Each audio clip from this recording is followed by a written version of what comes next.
What if I were to suggest that you play a key role in the awakening world? And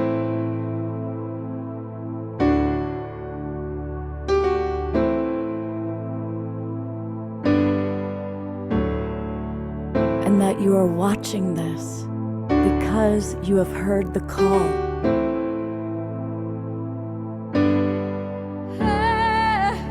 We can start right now by opening our hearts and minds.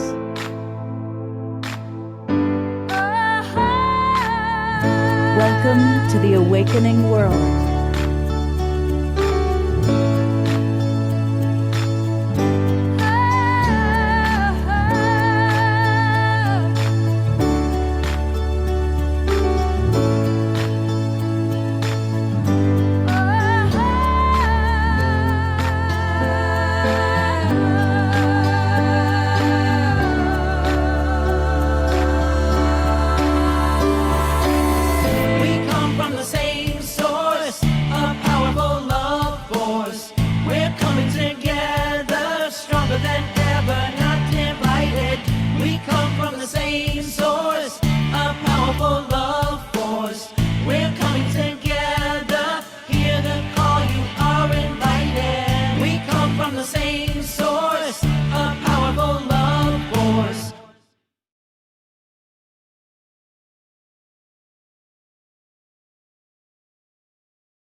Good morning, everybody, and a very happy Sacred Sunday to you.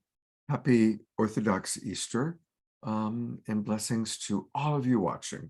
I see many of our friends that are already here in the Zoom room with us, and I want to welcome all of you who are watching on Facebook, and a big thanks to John and Summer Raymer.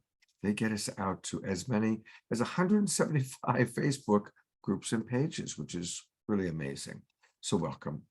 Now, if you're watching on Facebook, or you might be watching on Alan Steinfeld's YouTube channel, or even our own YouTube channel, I want to invite you to come on into the Zoom room. Come and join the Global Peace Tribe. And it's really easy to do that. You just go to globalpeacetribe.com. Go to globalpeacetribe.com, and you're going to learn all about who we are and what we do, and click register for the new season. And when you click that, that's going to take you to our registration page. And here are all the different people that are on the show, a lot of our regulars, a lot of amazing people. And we do 3 or 4 shows every week. So for example, on Wednesday night, we do a show every Wednesday night, co-hosted with Trish Wright. And it was a beautiful show Wednesday night, all about being a lighthouse in the darkness. How can we shine our light of love even when there's so many hard and challenging things going on in the world? Then last night, Omashar hosted the show along with Jennifer Hill, and it was all a number of world-class healers sharing their wisdom. And then here's the show that we're going to have today, and it's going to be a very beautiful show, all about Mary Magdalene and who was she really, and what have we learned about her? And we've got several women that have really studied and experienced Mary Magdalene in many wonderful ways, and you're going to be meeting them all today. So what's wonderful about joining the Global Peace Tribe is you're going to get the links to the Zoom room for all of our shows for the next 3 months. And you can come into the Zoom room, and that's where there's a lot of interaction. You can ask questions. You can get to know our wonderful people because we have a wonderful Global Peace Tribe. We are growing and coming together in beautiful ways. So come and join the Global Peace Tribe. Oh, and you also will receive the links to all of our replays. You know, we've done 500 shows since the start of the pandemic, a little over 3 years ago. It's pretty amazing. Well, one of my favorite people is with us today. I am so grateful to have as my co-host, and really the person who inspired this show, the wonderful Eden Amadora. Of course, our regulars have seen her on the show many times. Most recently, we did a show with the Twin Ray, and we were actually with the Twin Ray in person this weekend. And it was really wonderful to all be in the same room together. Amazing. Yeah. But Eden, well, for people who don't know Eden, she's many things. She has been a rock star. That's a little known thing that people may not know about her in an earlier part of her life. She's a mother of two amazing young people. But most of all, she is truly all about the awakening world. She leads retreats and classes and courses. She has a wonderful every Thursday program where people can come in and connect with the oracle part of herself. And Eden brings so much grace and integrity to everything she does. She just brings beauty to this process of awakening, and she's really dedicated to helping each of us, each person who works with her, really on their own personal journey, because we're all on a personal journey of awakening, just as our planet is on a journey of awakening. So I love having you here. She's the inspiration for today's show. And Eden, tell us a little bit about your relationship to Mary Magdalene and how that's evolved over the years. Thank you, Scott. And I'm so honored to be here with everyone who's beaming in. It's so good to see familiar faces and be with these beloveds today. I love that you mentioned the rock and roll part of me, because it actually connects to my journey with Mary Magdalene, which is such an unusual moment. Maybe it was the rebel, younger kind of part of me that found this wild word in a kind of sci-fi extragalactic glossary, and it was HOR. It meant hyperdimensional radiating source.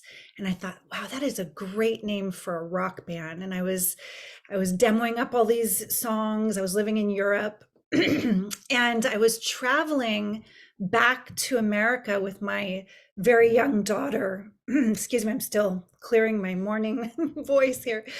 And I was standing in a long line. This is back in the time where you would wait to change your lira back into American dollars. And there was a book leaning against the glass and no one was claiming it. And I thought to myself, I wonder if that's in English.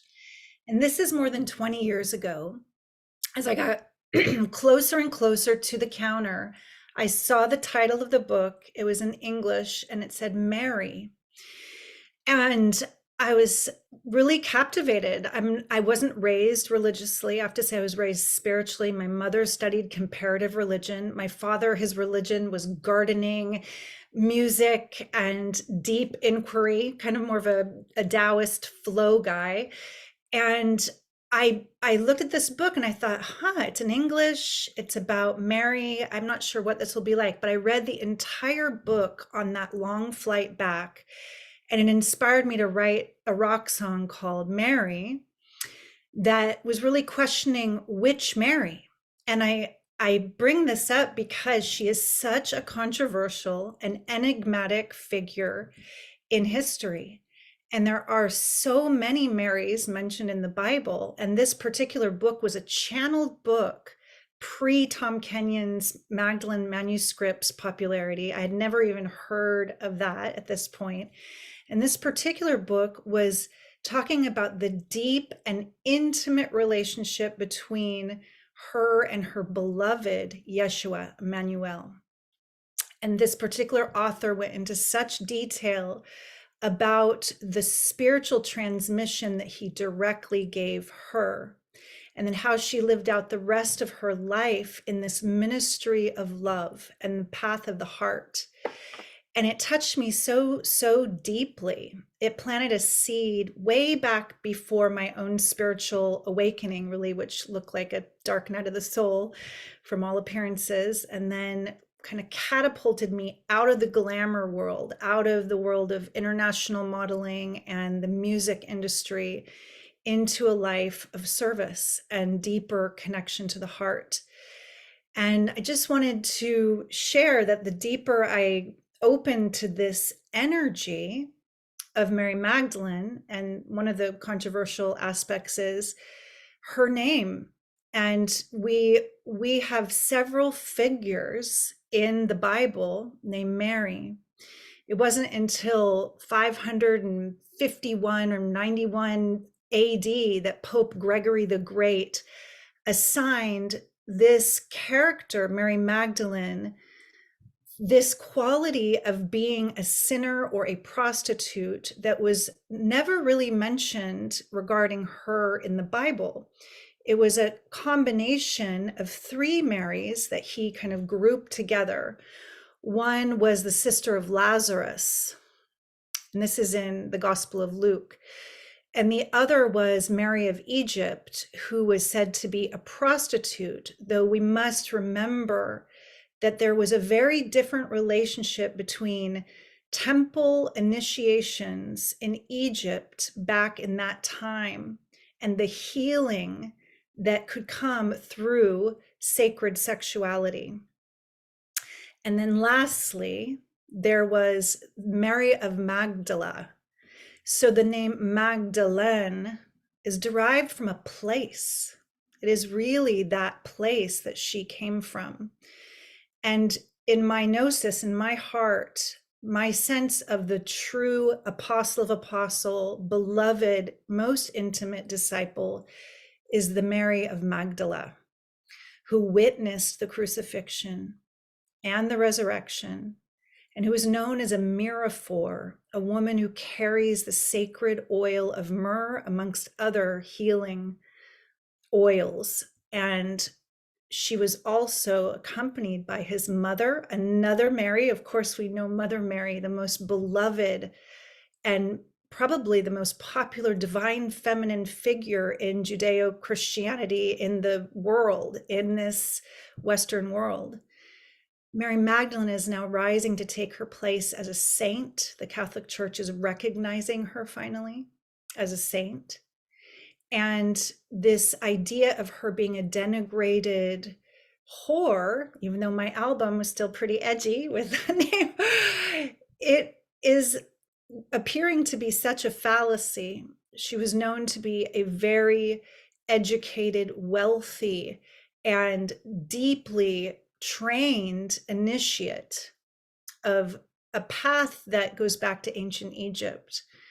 And my feeling from the studies that I've been on this journey for a long time now is that she and Yeshua were deeply, deeply working together around our human ascension, around what it is to awaken to the Sacred Heart, to open the master switch of the Sacred Heart. So this is what I am committed to in this lifetime. When I say the master switch, it's like when the Sacred Heart turns on, it changes everything. All our other senses awaken, and we rise into this next level of our human evolution. So I'm passionate about that path and following her in that way in this lifetime. Yeah.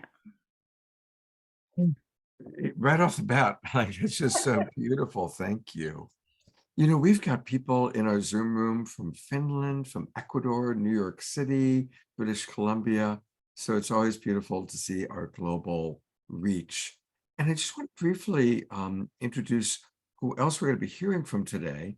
And then Eden's going to lead kind of an opportunity for us to drop in. But speaking of other countries, we've got your friend Channele, and we're going to hear all about what you and Channele are doing. She's coming to us all the way from France. So that's pretty incredible. Much closer to you and I, Eden, geographically, is Melissa. And Melissa is going to be sharing her experience of Mary Magdalene and the transmissions she's received. And then old friend and dear friend, Christy Michaels is with us, of course. And Christy was just with us last week on our Easter show. And of course, every year she does the Magdalene Moonrise ceremony, which she did last Sunday. So we've got all these wonderful people who are going to be sharing with us. And of course, our beautiful, beloved brother Omashar is with us. We'll be providing some music. And speaking of music, we're going to have Eden now do a brief kind of presentation, kind of a drop-in, a chance to come in, and Omashar will underscore a little bit and then go into some music, and then we'll continue on.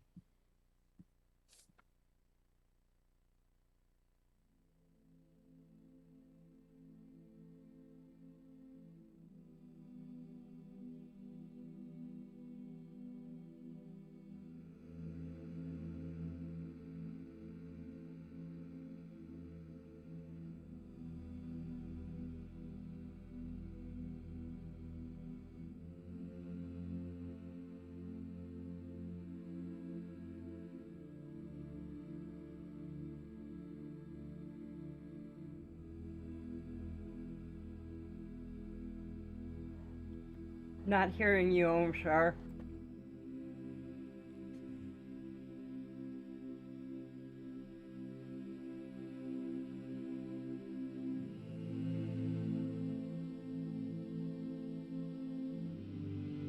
Go ahead, Eden.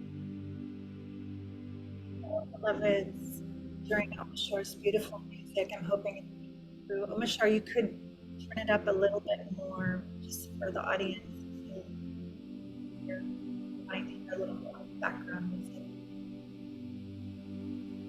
Okay. We're going to dive right into the Sacred Heart for direct experience together. I'd like to invite us on this Sacred Sunday to bring our hands to our heart for a moment. Close our eyes. Deeply breathing. Deepening connection to your heart chakra.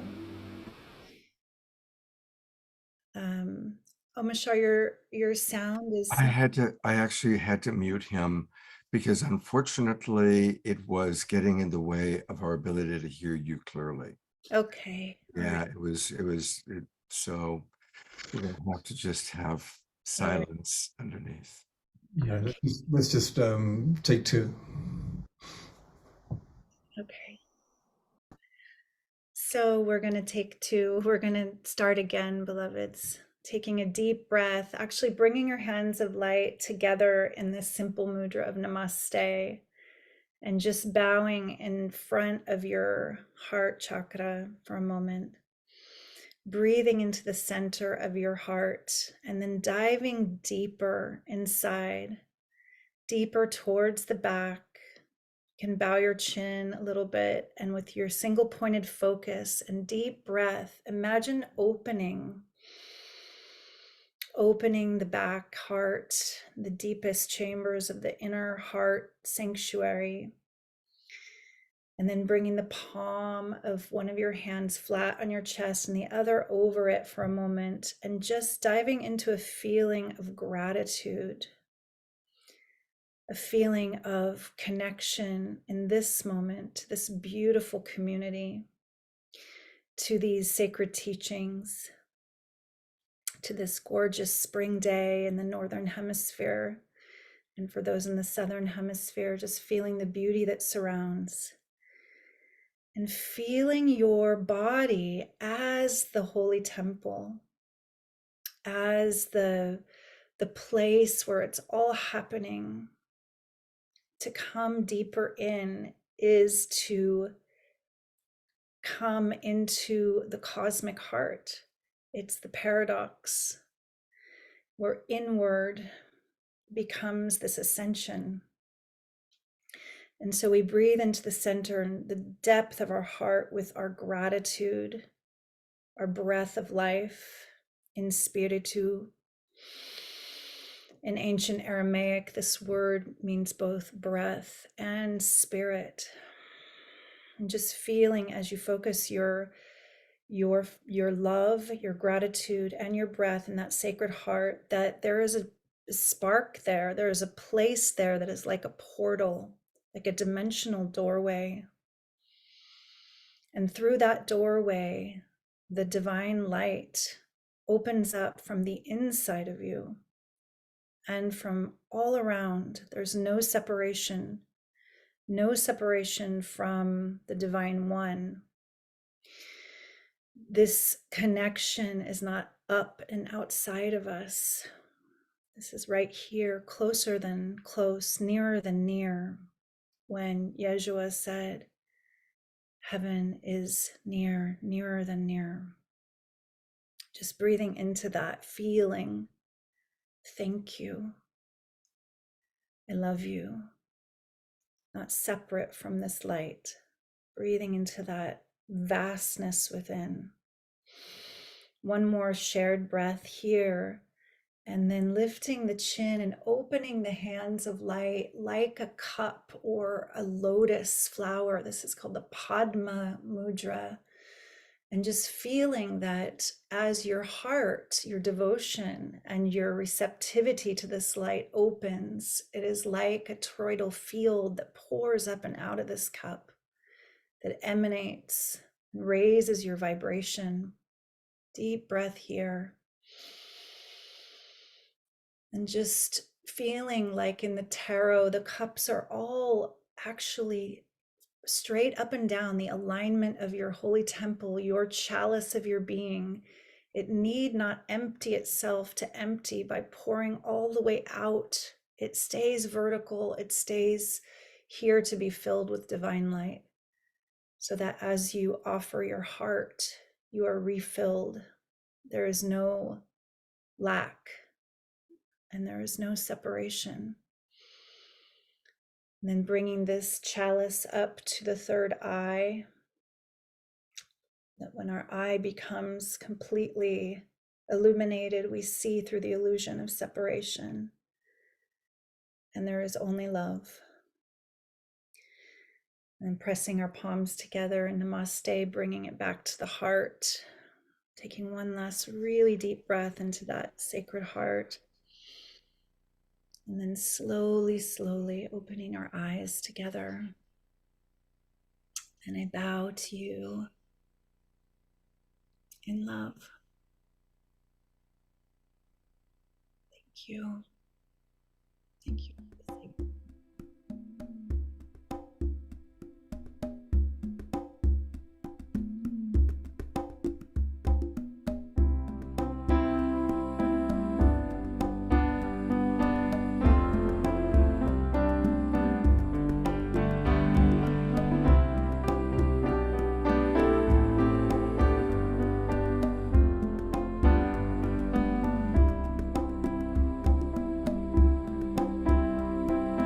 Holy Mother,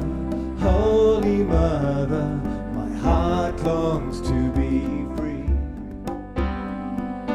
Holy Mother, dissolve me into thee. Holy Mother, please purify my mind. Holy Mother, let me feel your love divine. Holy Mother, hold my hand within your hand. Holy Mother, let me feel all that I am. Holy Mother, Holy Mother, Holy Mother, Holy Mother, Holy Mother, my heart longs to be free. Holy Mother, dissolve me into thee.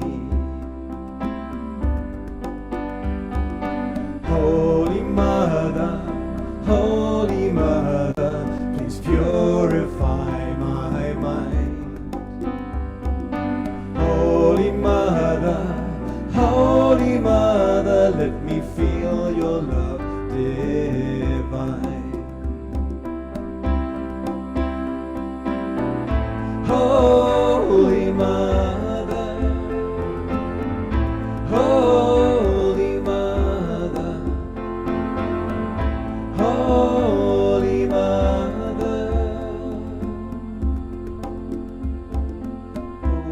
Mother, Holy Mother, hold my hand within your hand. Holy Mother, let me feel all that I am.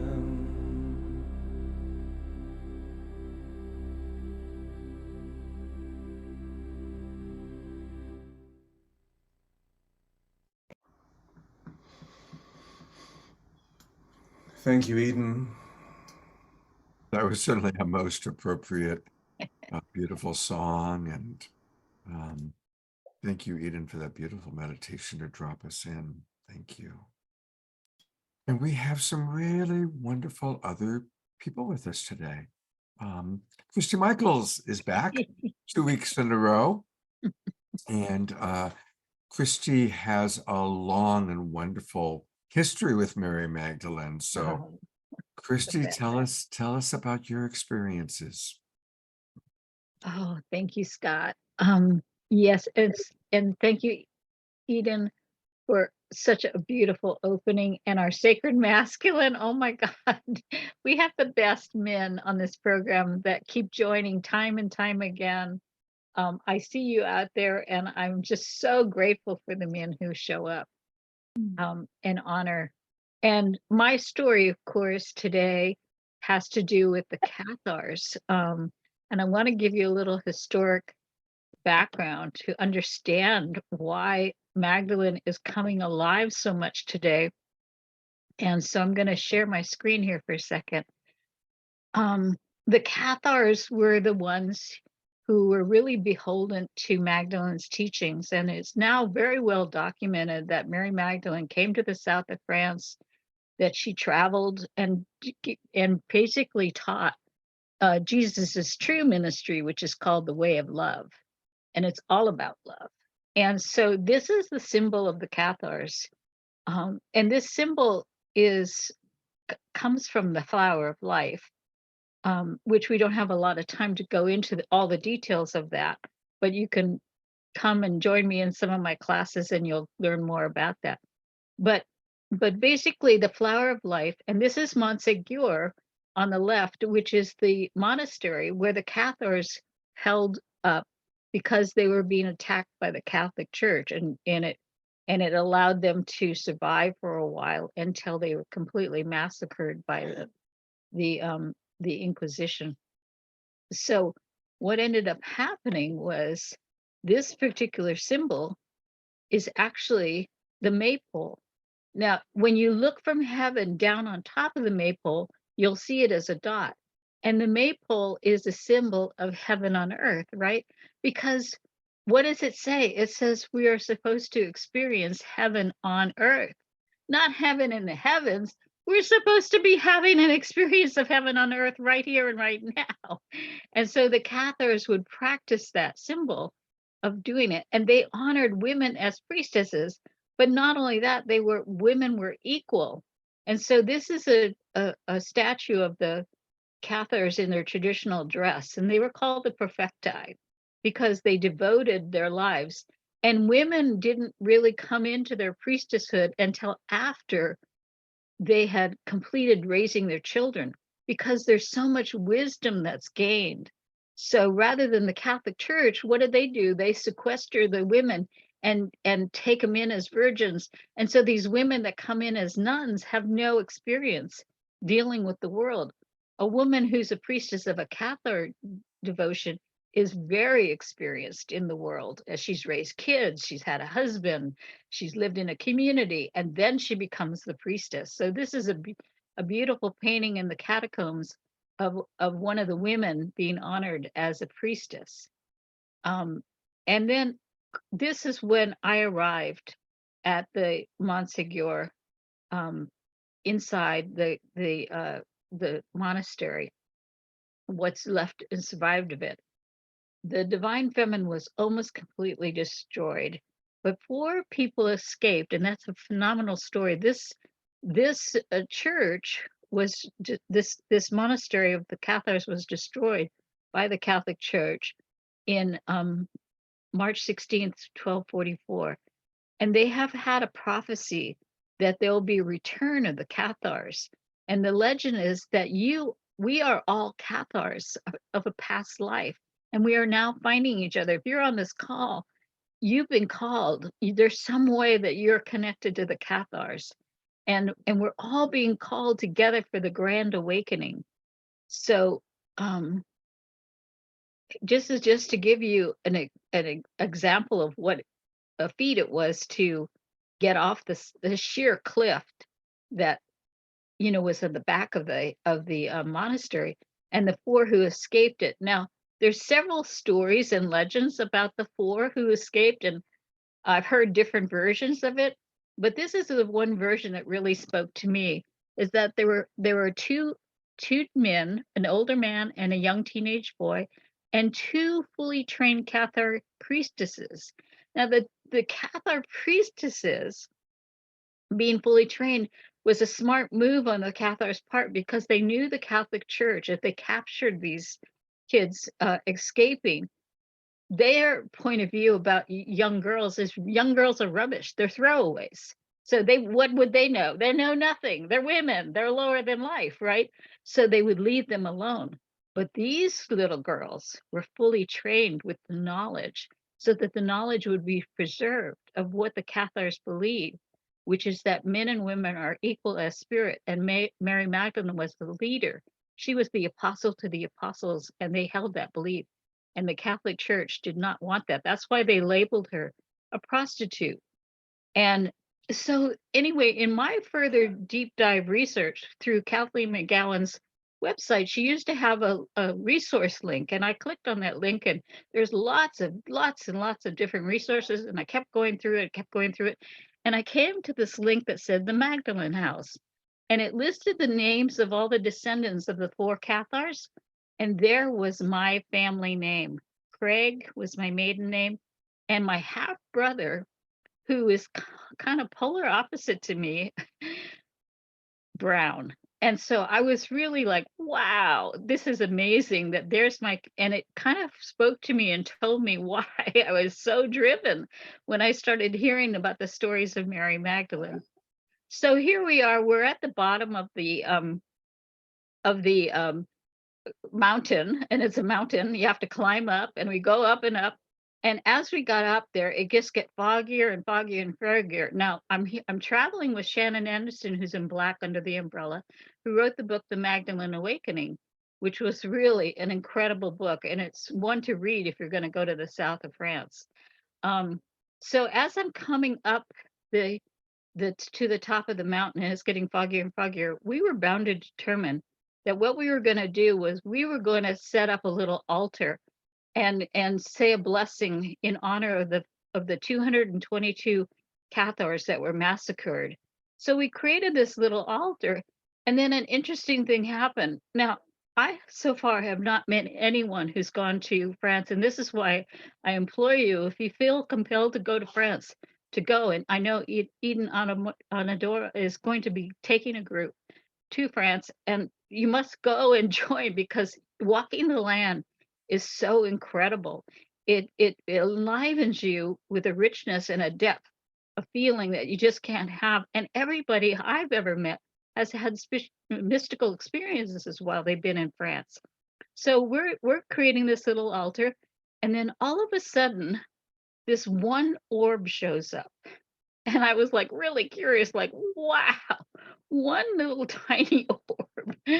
And when I went to Egypt and I went into like the temple of Luxor, and they told us, bring your cameras because the temple is so prayed up. There's so many orbs in there. And I was so excited to go into the temple and see. And this is a picture I took from my camera of all these orbs. So this is what you usually see. So for one orb to be shown up, I was like really curious. And so I blew it up to see it, how perfectly beautiful it was. And you remember, it's all fogged in. So there's no like beam of light shining down that usually sparks orbs, right? So anyway, in continuing my research and searching for the Magdalene, this book by Jane Law, I came across this picture of the Grail Cup, and there was the one orb. So it was significantly a symbol regarding the Cathars. And then, and Scott, you'll love this. This is the crop circle that was formed. Now, what was interesting about this crop circle was proven not to be man-made, because they had the researchers up on the hill, and they were deliberately watching with night vision glasses to look at the hill to make sure if somebody went out there and built a crop circle. And they just happened to go over to the other hill for an hour and a half to check the other side of the field that was on the other side of the hill. And when they came back, this crop circle with the one orb was fully formed at 350 300 feet. I think that's like 3 football fields or something. It's a huge crop circle. You can see how tiny the people are. So, and then I would just have to tell you about I'm going to end with this, that the when I was ordained, the weekend that I was ordained, Celestine Star said, grab a cistrine and let me take a picture of you. And so I'm picked it up and I'm ready to shake it. And I started shaking it. And then when I shook it, a marvelous and miraculous thing happened. I became full of orbs. And this was at the Temple of Isis up in Gothenburg. And if you look at the bottom of the picture under my arm, there's a huge red orb. Where have you seen a giant red orb like that? And I heard that's the red Tara, is what people have told me. And then there's a blue orb, which is like Archangel Michael, which I'm named after Archangel Michael.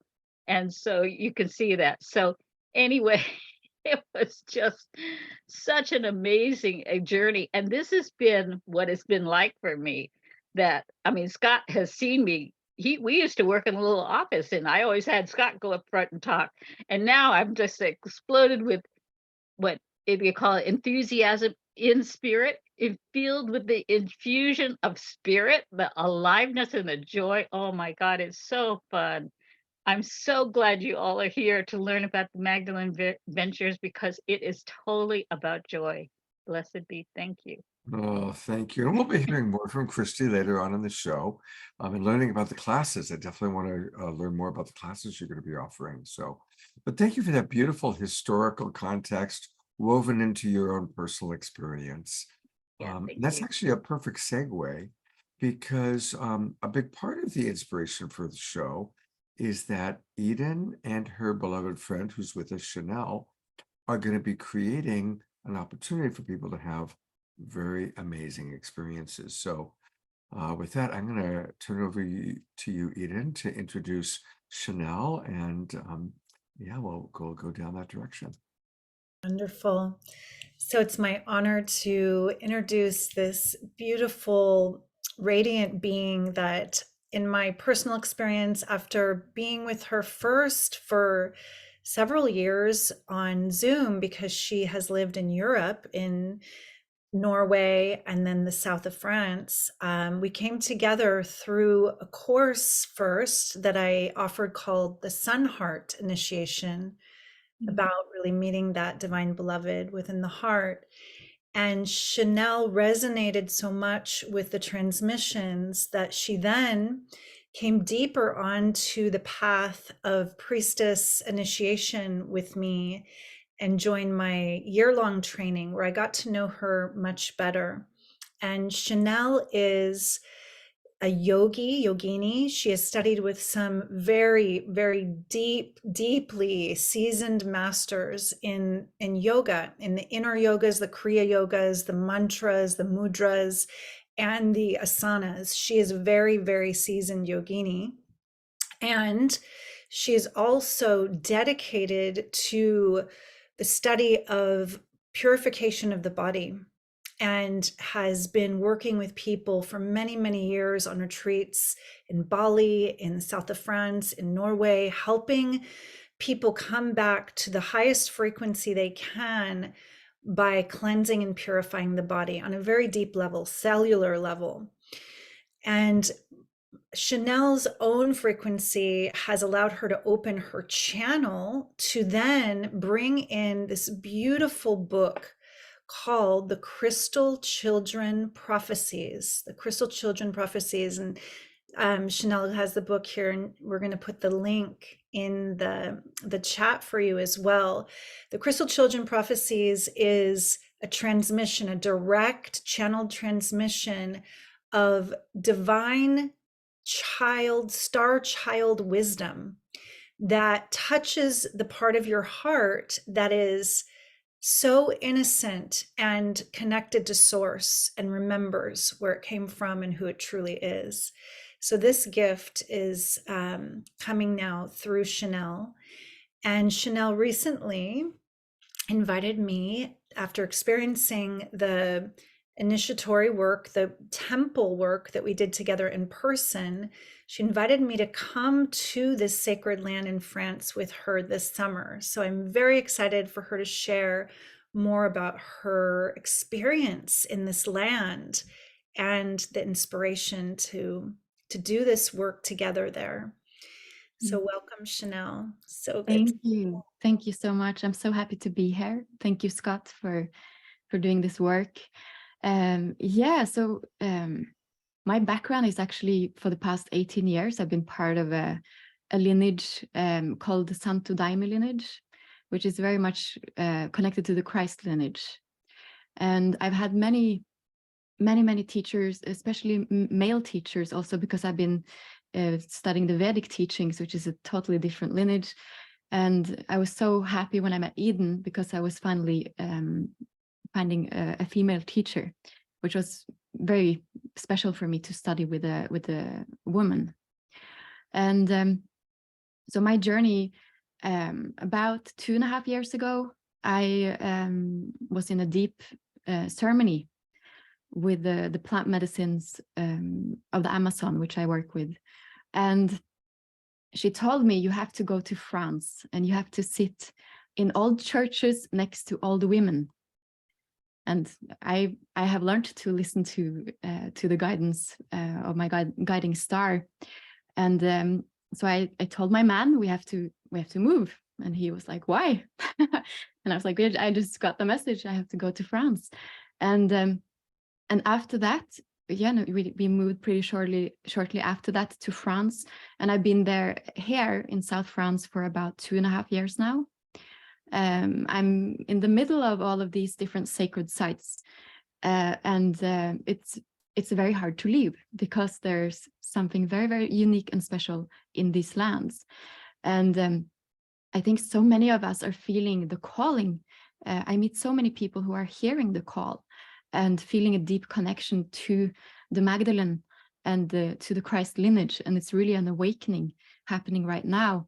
And the only way I can explain it is that if you have a deep connection to this lineage, the pull will be there to also come here to South France and really feel the energy. I'm a person, I've never been into studying the books from what other people have written. I always want to have my own direct experience. And this is really what being here has provided me. Because when you go around to all of these different places, magic happens. And just like Christy explained, there is so many magical and mystical experiences when you connect with the land here. And that's been a very deep journey for me to be with the land and hear the spirit of the land speak. And what kind of comes from that has been so profound and so deep that it's really hard for me to leave now. I've been trying to leave, but it's just holding me here. There is some places here. It's like the new earth is being birthed here. Like the new earth is coming through the land. And I do ceremonial work. I do plant medicine ceremonies, and we have consecrations where we invoke the spirit of the Magdalene, and you can feel her. You can feel her presence. She's very present here. And I've done ceremonies all over the world, but there's something here where when you invoke her name and her spirit, you can really feel her presence in a very deep way. Beautiful. Channele, can you tell us a little bit more about the sacred waters, this crystalline springs, and maybe even the mystical cave that she's said to have spent the last years of her life meditating and praying in, and the feeling and the experience you've gotten from those places? It's like nothing else I've ever experienced. I can't even put it into words. It's the frequency is the highest energy I've ever experienced. It's almost like you are higher up in the dimensions, and there's so much beauty happening. I'll share with you now a photo. Like you also explained, Christy, there's a lot of things appearing in the photos when we are at the sacred. There's a lot of sacred springs and sacred waters, and there's things that are appearing on the photos. I'll just share this with you. So this is taken from my favorite place here, which is these crystalline waters, and when you're there, you just want to immerse yourself in these waters. It's really crystalline and very, very high pitch, very high frequency. And possible for you to put it in your background, possibly? Because Scott, the people on Facebook can't see the chat, right? Oh yes, that's true. There you have it. Yeah, so you can see there's an angel wing appearing on the photo. And we've had so many situations where we take photos and there's light, there's a lot of light coming in and doing different things in the photos. There's a lot of situations where there's beautiful, like I had a group at one of the temples for Mary Magdalene, and we were all standing together up on the hill, which is very sacred for a lot of the people who come to pilgrimage here. And we all saw a scarab, a flying scarab, just around our head. So there's also a lot of Egyptian symbology when you travel around in the land here. There's a lot of Egyptian symbology. So there's a clear link to that also. Fascinating. I know you also told me about there's a it's very strange relic, like holy relics, where you can go and see potentially her skull, like that it's preserved. Yeah. So there's one of the cathedrals, which is interestingly enough, I heard it's either owned or sponsored by Prince Charles, and they have her skull in like a golden relic, which is also, quite interesting. To be here is a funny combination of there's so much light and then there's also a lot of darkness, because you can almost feel like has happened so many things here, and sabotaging of a very beautiful divine feminine energy coming through the land. I think this is a good time for us to share a little bit with the audience about what the two of you are going to actually be doing, because you've kind of whet our appetite. It's like, wow, these amazing experiences like Christy has experienced. I also just want to acknowledge people in the audience. Please give us your thoughts, your comments. And there's a fascinating comment that Ayada put in all about her response to Christy and how she had a vivid dream very similar to the story that Christy just told about the Cathars being attacked. So, it's a magical time, everybody. So share your thoughts, share your comments. And Eden and Channele, go ahead and tell us more about the retreat that you are going to be creating in France. Beautiful. I don't know if eventually we can even show the page, but for now we'll just share that the inspiration has come from the direct experience Channele had of the mystery school teachings that have been transmitted and channeled through my mentor and fairy goddess mother, and then to me to offer with the archetypes, the divine feminine. So we will sit with the great mother and be in a full day ceremony together on the powerful lands of Mary Magdalene's, holy and sacred sites, and be in a high frequency space connecting to the divine feminine. So this retreat is this time for women who are on a path of heart awakening and leadership as embodiments of love, beings that are called to step even deeper into that remembrance and to awaken those codes, just like we're talking about. People are having these awakenings and these dreams, and they're feeling called to be in service at a higher level. So we're going to be sitting with the Great Mother as that foundation of what it is to be an embodiment of unconditional love. And then we'll move into a day-long ceremony with the priestess and visit these sacred, pristine, crystalline waters and use them in water ritual and ceremony together. And it's said that Mary Magdalene and the Cathar priestesses that she trained would bring beings to be healed in these waters, to be baptized, to be purified in these waters. So we'll be working directly with these sacred waters and praying with the waters and really utilizing them for our own forgiveness and dissolving what we would call kind of the ancient knots and soul scars that would keep us feeling anything less than whole and divine and ready to serve in love. And then we'll also go very, very deep into a goddess of compassion ceremony, where we'll also be using the waters and pilgrimaging too, because when we feel into unconditional love in the ministry of Yeshua and Magdalene, it is the heart of compassion. It is compassionate detachment at the highest level. What they were able to do comes from that high frequency of compassion.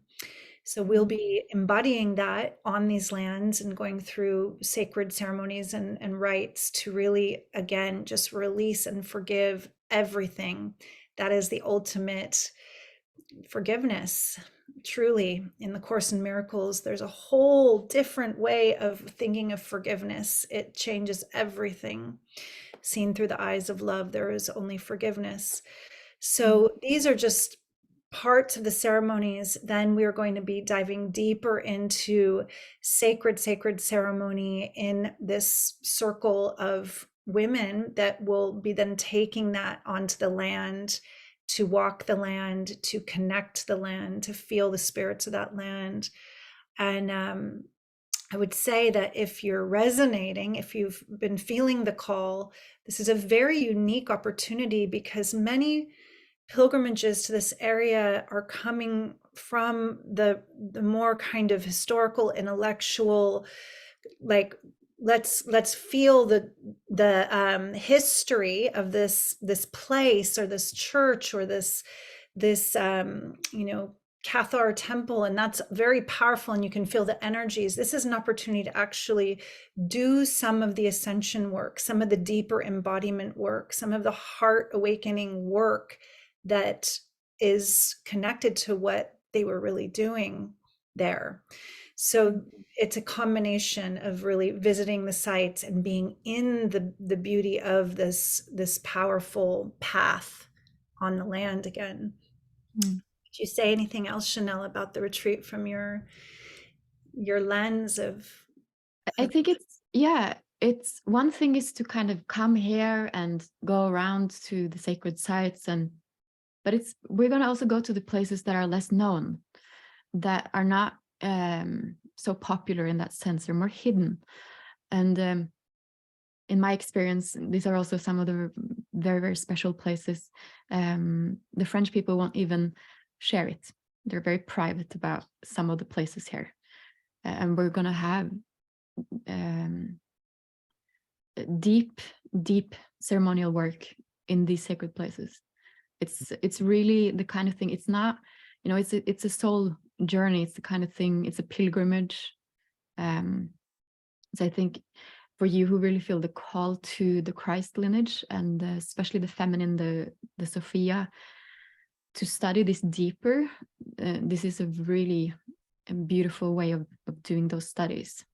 A direct embodied experience of it from your own remembrance, your own gnosis, where it opens up so much of your own mystical awareness, and that sacred heart awakening is catalyzed much more.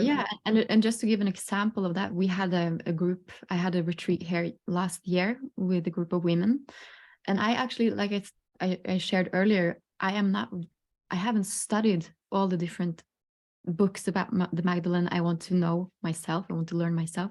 I didn't know that she baptized people here. And we were at these very sacred waters, and I heard a spirit say, now you have to baptize everyone in the group. And I didn't know that she did that. And so I baptized everyone. It was a bit embarrassing because I was like, I've never baptized anyone, but I have to baptize you, you know? So it was a funny moment because I didn't know, I never learned it, but still she really instructed me when I was there, and I had full remembrance of, it was almost like I've done this before. And there's something there, something when you are on the land, you place your feet on the land and the codes are streaming in and through you. And that's also where the remembrance gets activated. Beautiful, powerful. Let's go ahead and go to we are going to go to the website. And it's on Eden Amadora, her main site, edenamadora.com/retreat. But here's where you can learn all about it. It's going to take place from June 25th till July 2nd. So there's still room available, and just click apply now. And that's where, you know, you can learn more about what Eden offers. You can apply, and it's an application, you know, it's a whole process. Tell us about that, Eden. Yeah, you know, it is not for just anyone, because this is for people who are on a sincere, devoted spiritual path, because we're going to go very deep. And these ceremonies can be so catalytic. A being that would want to sit in that high frequency space needs to be optimally grounded and have done some of the work that is required to then be able to feel the levels of their inner alchemy raise in that way.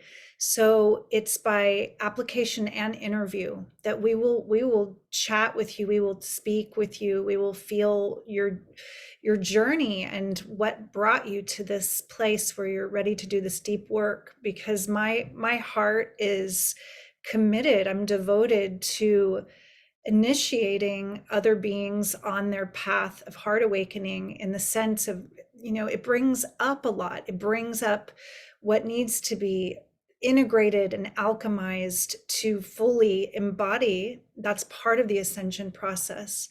So someone very, very young or very new on their spiritual path, unless it's a very old soul that has so much remembrance and is completely grounded and integrated, I would probably say, let's work together for a little longer until another retreat like this arises. It's not just anyone who's going to be able to really go this deep with us. So this is a very powerful and sacred opportunity for those who are. Beautiful. Well, thank you for that clarity. And we're going to hear more from Eden and Channele. I'm so enjoying what you're sharing, Channele. I can feel just the purity and your experience there. And that the story about all of a sudden, oh my God, I don't know anything about baptizing, right? Yeah. But then how the spirit came in, and there was another part of you that did know what to do. That's a beautiful story. Yeah, So thank you. we are going to hear more from Channele and Eden, but I'm going to bring Christy back on because we have another wonderful guest who I'm really looking forward to hearing from. And Christy is going to introduce her. I also just want to acknowledge both Sage and Melinda, two of our Zoom roomers, have put some really fascinating comments and stories into the chat box. So I want to encourage Channele and Eden to take a look at those. But Christy, would you be willing to introduce our final guest, please? I would be so honored and so thrilled. But, you know, as priestess of Mary Magdalene, who is now next to another divine being, priestess of Mary Magdalene, I want to introduce her in the way that a priestess would. Where I would like you to understand we are connecting with a woman who has allowed herself to receive her divine holy mission. And she had a tremendous ceremony to change her name into Melissa Sophia Joy. So I would love for those that wish to join with me. I'm going to say her name 3 times because her name holds the embodied resonance that Melissa Sophia Joy worked so hard to actually become an authentic expression of. So her name is Melissa Sophia Joy. Melissa Sophia Joy. Melissa Sophia Joy. And she is a priestess in the Magdalene Christos Sophia lineage, a mystic spiritual teacher, and a founder and a conduit of the Somatic Awakening, founder of the Sophia Healing Academy.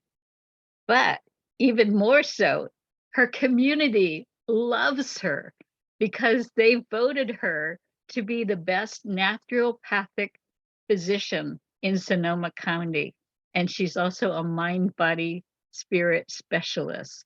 She channels Magdalene, the Christ family, and other ascended masters. And she has been right by my side, giving me so much love and support for all the Magdalene work that I've been doing to try to raise and uplift this thing. And one other really curious comment, because last Sunday we just had Renee and Anthony, who as a couple channel Magdalene. So, and there's like, I don't know, maybe 3 or 4 women in the Magdalene community that channel Magdalene. How can all these women be channeling Magdalene? Well, one woman came to me and she asked me, because we do every Sunday, and I invite you to come and look at the replay, which will be up soon on my website, which Scott will put into the chat box. Do we really want to keep saying the Magdalene Moonrise Easter service, or do we want to say the Moonrise Easter service in raising the divine feminine? Because we're all supposed to be the avatars and have the empowered self of our own. And so I asked each of the women who channel Magdalene privately, they didn't know I was asking them, ask Magdalene what she says about that. Are we supposed to drop her name, or are we supposed to keep it Magdalene Moonrise Service? And every single one of them, including Melissa Sophia Joy, came back to me and told me the same exact answer. Yes, we're supposed to keep it, but it's a both and situation. Yes, we want you to raise yourself up and become your own avatar.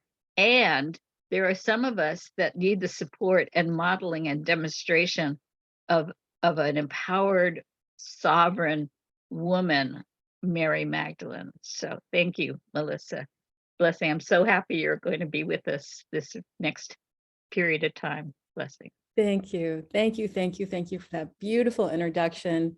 Thank you, Scott and Eden, for having me here. I am so excited and I feel so blessed to be able to open to share so much of what I've experienced, as well as at the end of my share, I'm going to be opening into transmission with Mary Magdalene. So, as has already been said, this path in its essence is the way of love.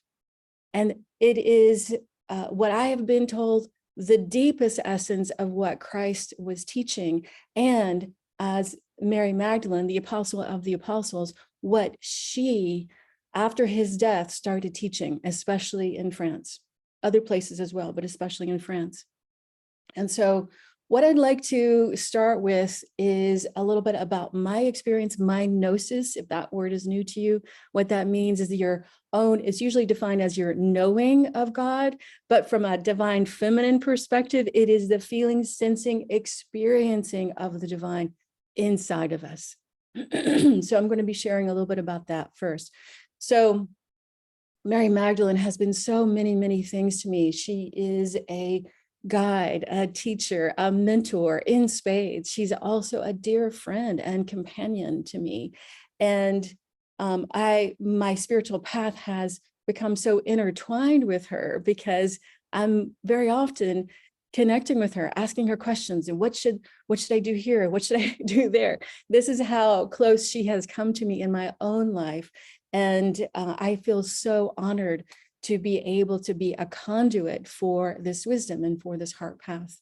So this path started for me many, many years ago when I first started going into my own dark night of the soul experience. And it was a very, very difficult experience. My outer circumstances completely changed everything that I was. I was a director of a college program, and I was married, and all these things. It all fell apart very quickly, very rapidly. And I started going deeper and deeper into remembering trauma stuck in my body that was from repressed memories from this lifetime. And because I'm a mystic, many, many, many very difficult past life experiences. So I started turning to the divine.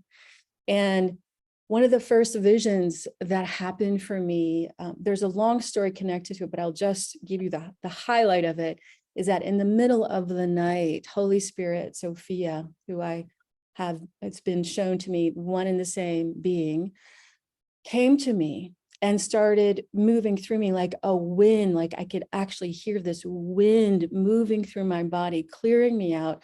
I was in a Kundalini experience. My body was shaking. I had no idea what was going on, but I could feel the love that was present. I knew this was a very positive thing. And at the very end of that experience, I heard in a booming female voice, "You are of the order of the Magdalene." And at that point, I had no idea exactly what that even meant, but I knew it was true in the core of my being. So I dove deeper into what is this? What is this path really all about? And I was shown again and again through my own experiences that this path is a path of love. It's about love becoming manifest in your being. So fast forward a few years, I think it was 2 or 3 years after that, I had a very high fever. I was in a process of the flu. This is before COVID. Had a very, very high fever for many days. My fever was just coming down, and I was awakened in the middle of the night with a full-on vision of Yeshua and Mary Magdalene coming into my room. And in this vision, it was a multi-sensory experience. I could smell roses. I could feel love that was so powerful. I felt completely broken open, as if I was a puddle on the floor. And they shared with me that it was time for me to remember who I am, and to share that with the world. And then I was given multiple different aspects of a path of initiation that ended up lasting for many years. So right after that vision, what happened to me was that I started very diligently practicing meditation again, because I had meditated for many, many years, and then I became a mother, and that had kind of gone to the wayside. So I started meditating quite a bit, and Mary Magdalene started coming to me on a daily basis, teaching me what I needed to know to deeply heal myself. Because remember, I'm a naturopathic doctor. I had had a lot of modalities under my belt. I had been seeing a lot of different practitioners, and all of them had helped me to some degree. But I had trauma that was awakening inside of me that was so intense, it was overwhelming my system, and I knew I needed something deeper. So Mary Magdalene started showing up in my life, teaching me this process, which I have been told actually was an early Christ practice that has been reformed for our present day. In the past, it was called something akin to the abiding of the Holy Spirit. And now in this day, I have experienced so much healing and awakening inside of myself that I then shared with my patients. Same thing happened, that their awakening, their healing was off the chart beyond anything I had ever practiced or shared with anyone before as a healer prior to this. So I started teaching it. Now it's called Somatic Awakening, and I teach it through the Academy, Sophia Healing Academy. They'll be talking more about that later. But the thing that I just want to say that was really, really, really very powerful, in the essence of Somatic Awakening, there is the experience that Mary Magdalene showed me, which I call the practice. And in the practice, what it really is all about, it's about our higher self and the conduit of divinity that we are connected to, that we are one with, right? Our higher self goes, if you're an energy medicine practitioner, you'll know it goes from eighth to 12th chakra, and it goes beyond that, higher and higher and higher and higher, until we come into a oneness field with Creator. Creator's also inside of us and all around us, right? But we have our own very unique conduit. So we bring this conduit, this awareness of our higher self, down into our bodies, into the places that are the most painful, that are the most negative voices, that are the most frozen, the most locked down. And we bring it into contact, we bring it into relationship in this powerful way with many different scaffolding and practices and focuses, principles, so that the darkness, the density within our shadow, the density within our ego, when it comes into contact with this higher and higher and higher vibration that can come in as we practice this, what happens is that the density transforms. It literally dissolves. Literally. And I still am practicing the practice. And even just yesterday, I had a huge healing with it.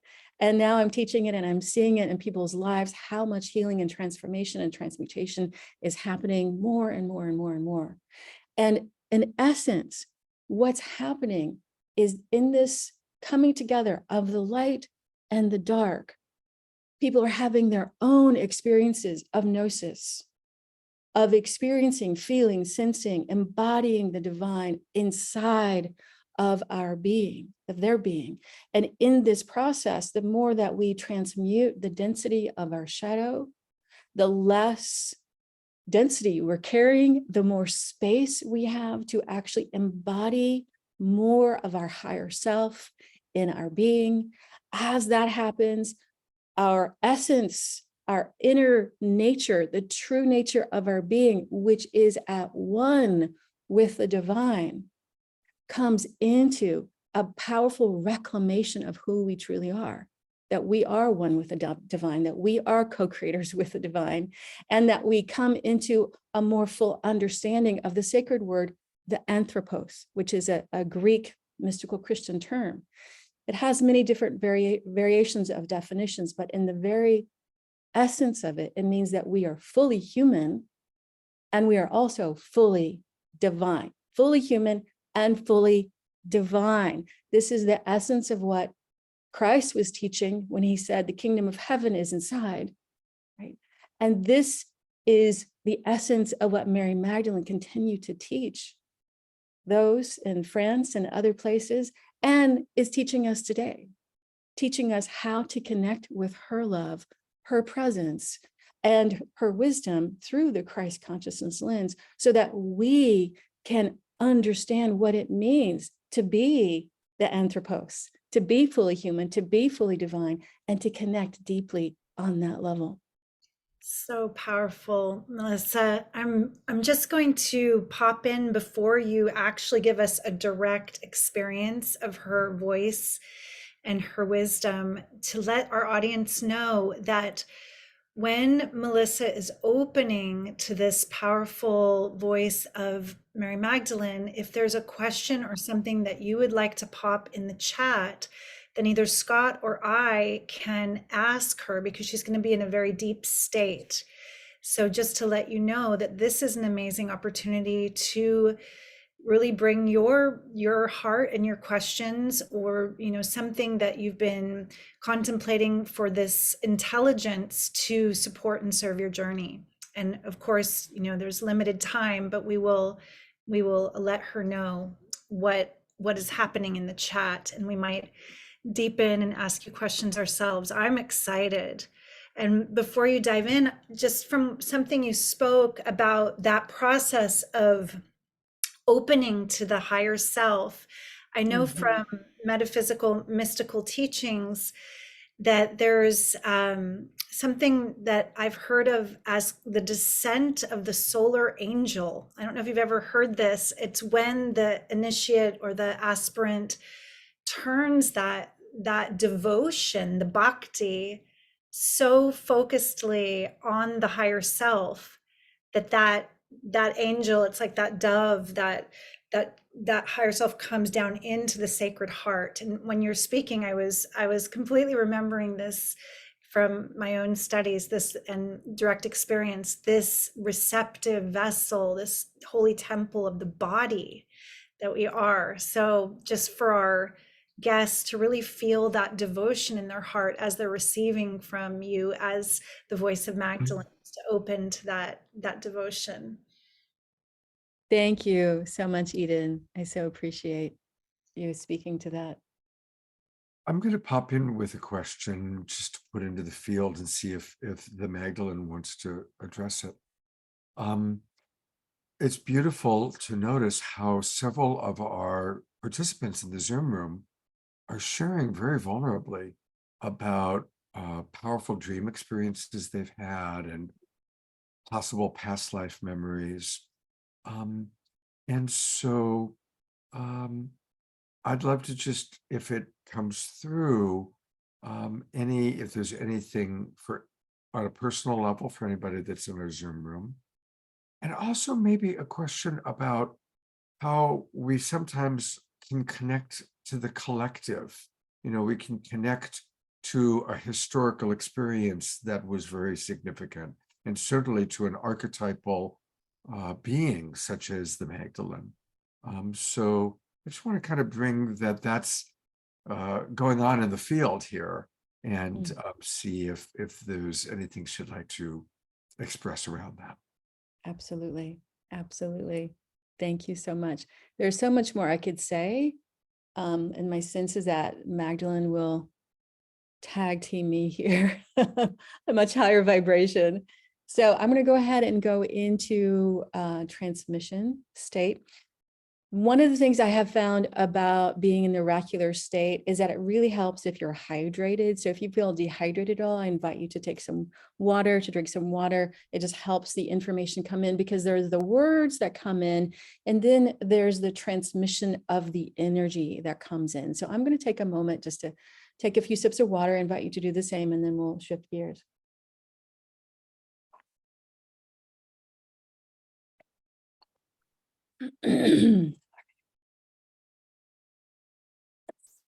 All right, so just going to open the space a little bit more with a few words, and then I'll be quiet, and then when I speak again, I'll be in transmission. So we open this space, the highest vibrations, sanctified in love and protection, and holding all of us throughout this time and space collective together, and the diamond golden light of the Christos consciousness. And now we open to our beloved Mary Magdalene. Thank you for unifying with my higher consciousness. And we now open to your wisdom. And so it is.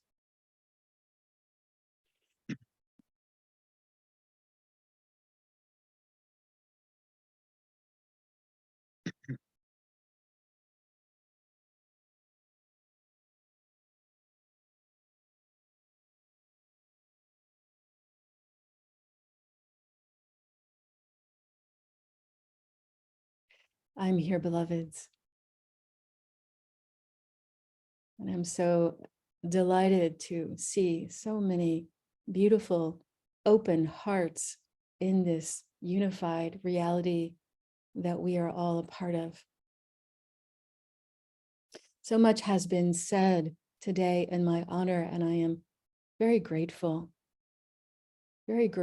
that there is a unified connection to this Christ light that is beaming down upon the earth, especially at this time of this maturation of humanity. This light is so incredibly poignant, significant at the heart of what is needed for humanity to stabilize what would be called the ego, to heal the densities, to transform what has been with the left linear mind leading, and allow for higher consciousness to be embodied in each individual, so that each individual can remember, can step into, can fully feel, sense, experience the divine that lives inside, that is one with all things, that is one with the heart of creation, that is one with Mother, Father, God, all that is. As you step into your essence of the divinity that you are, you come to realize, you come to experience the inheritance of royalty that you are. Humanity has a very small, at this point in time, very small understanding of what you're capable of. But as you unify with the totality of this love, of this unification, and come into a unification of your higher awareness, your higher self, in oneness with the divine outside of you, aligned to your will, your true divine will, connected with the highest good, matter shifts, miracles unfold. Your world will shift more and more into the inner heaven that you are, manifesting externally as the outer heaven that is possible, even in this dualistic framework. The essence of love leads the way. The essence of love is inherent in each of your atoms inside of you. The essence of love is what created you. And as you allow this essence of love to flow through you, to flow through your sacred heart, to flow through your sacred body, all is healed. All will be made whole. All will come back home and to the unification of this love. So we see so many of you, we being Mary Magdalene and the Christ family that are here, we see so many of you have had so many experiences that we understand that you understand the words that have been spoken. And we invite you now to receive your next level of initiation of living these words, of experiencing these words deeper, and of knowing that as you walk your path, whether it is an opening to incredible love and bliss, or whether it is that light moving down deeper into the darkness, that can be difficult. Wherever you are, know that you are being held in love. This Christ light, as has already been said, is shining brighter on this planet right now in this evolutionary time that you are in than it has in 2,000 years.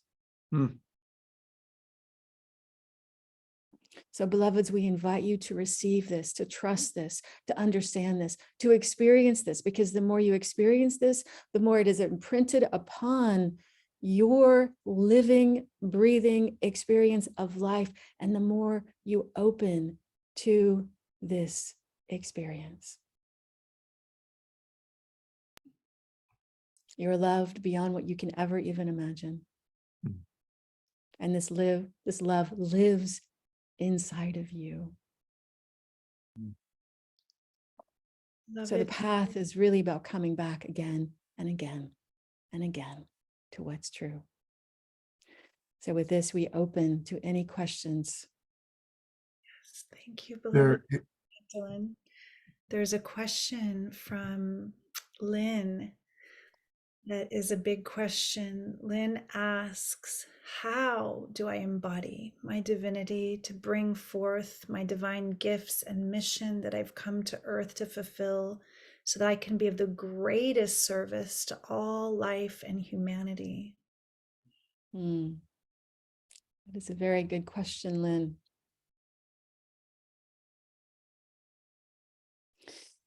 So we speak to Lynn and we speak to many people in this audience who have this question. Almost all of you to some degree have this question. So thank you for speaking this, Lynn. So many of you already have a sense of that. Maybe you've tasted it or you've had awakening experiences in alignment with that, that catapult you into knowing something else is possible. Reality is not exactly what it seems in 3D consciousness. And so you are catapulted into the light, into this higher wisdom, into this higher love. And for most, the journey then will take you back into that which is still holding you down, the contractions, the negative voices, the less than programming or any other negative programming that pull you down from your trauma, from your family, from your society, from your past lives, wherever. So the process is continuing to connect to the light, allow the light to move into your body, allowing the love to move into your body, and then bringing this harvest to that which believes that you are not of the light, to that which believes that you are not of love, that you are not good enough, because these are the things that hold you back from your true essence. In essence, we see the divine and the core of the soul inside of you. That is a place where the divine lives at its highest frequency inside. However, the ego programs and trauma contractions that live in your body, the more there are, the more it is layered on the outside of this core divine awareness, which also holds your soul purpose. So the more that you can bring the light into very intimate contact, care, relationship with these parts, the more they transform. And the more that your soul light shines, and the more power, and the more courage, the more strength, the more clarity arises for you and everyone to manifest the divine within, and then that manifests the divine without.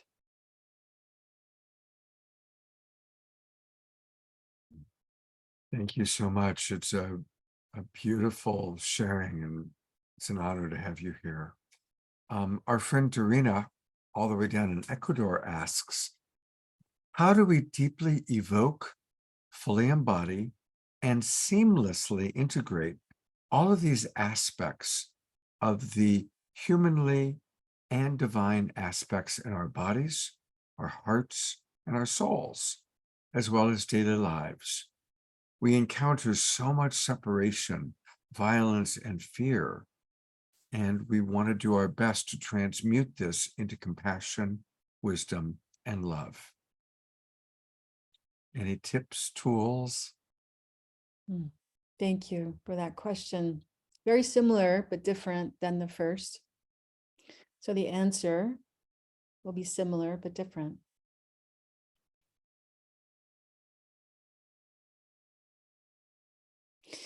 the first thing that is important to understand is that in this reality, that each soul has chosen to come here in this experience of this reality that's dualistic, that is aligned with free will, therefore can seem chaotic and feel traumatizing.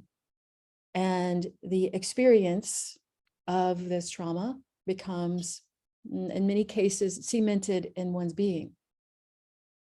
So the way out, not to minimize the experience, but the way out is seemingly like finding one's way through a maze. Right? How do you work this? Where is the light now? How can we take that next step? So with this, we say to you, number one, the journey is not necessarily seamless. Honestly, the journey is taking 5 steps forward and then bringing that experience into the shadow, transmuting the shadow, taking more steps forward and then bringing that back in. Maybe some external experience triggers something inside. More light comes in, more transmutation occurs. So the way that this reality has been set up, it is the reality of connecting more with the light, bringing the light in more.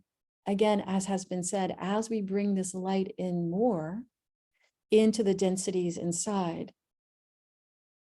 it is not always easy. Courage is required. Trust is required. Opening and trusting the love of the divine is required. But the more this happens, the more the abiding of what could be called Holy Spirit, what could be called the love of the divine, the love that is moving into self from the divine, opens and shifts. And then one can have the experience of feeling the seamlessness of the magic and the miracles and the spontaneity that arises in the world. The journey is for the evolution of every soul that is here. It is, in essence, the mastery of duality, of the light coming into the dark, together in oneness. And in this mastery of duality, you are carried through the experience of this in the river of love. Right? So the river of love is flowing more and more and more. And the more you can come into contact with that love, the more that you trust the experience, the more you relax into the experience, and then more you realize, I chose this. I chose this so I could be a master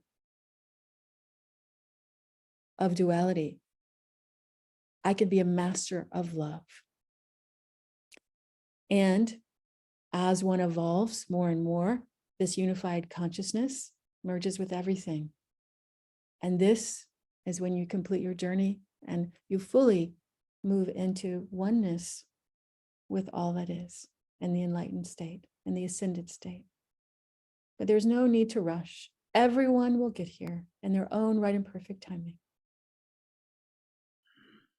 Thank you so much. There's one other question. I'm going to preface it with this inquiry that many of us have around ascension.